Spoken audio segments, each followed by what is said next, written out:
David Meyer lives with his family in Los Angeles, California, where he was an executive in the toy industry. He was married in 1980. In 1984, Vav Kislev, I have my first child, my wife and I, and he's premature.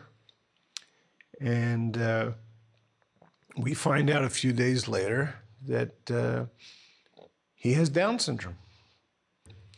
And he had complications at birth. He had some health issues.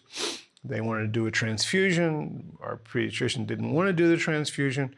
We had a lot of issues. And then as he started to get healthier, 10 days later, my father-in-law dies unexpectedly.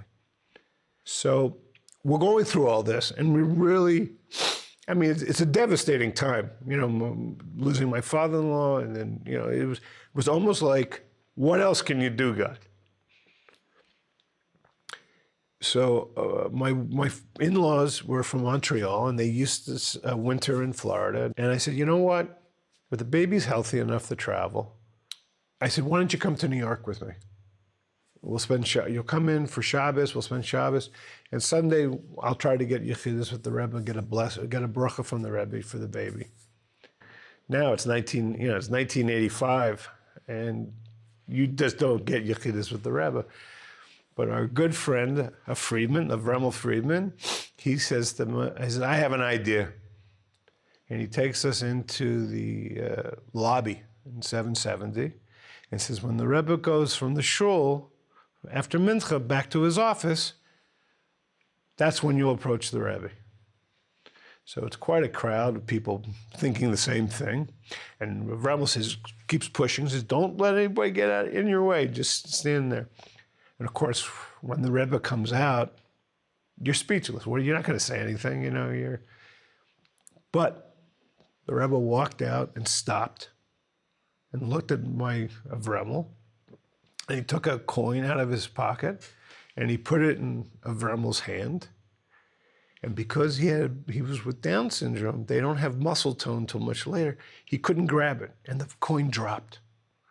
And before anyone realized that the coin had fallen on the floor, you know, everyone's very excited. The Rebbe's here, and I'm pushing my wife forward, and my wife's got the baby in her arms.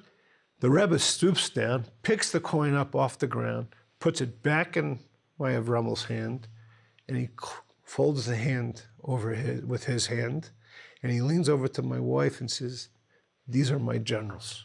You shouldn't worry.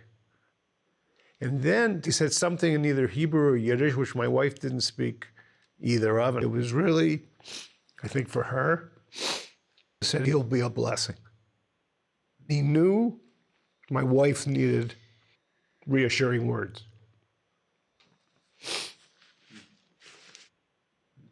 And it certainly is a blessing. Our son's now 31 years old. He's independent, he takes the train and the bus all over the city. He has a job. And I have to tell you, he is the light of our lives. He is our blessing.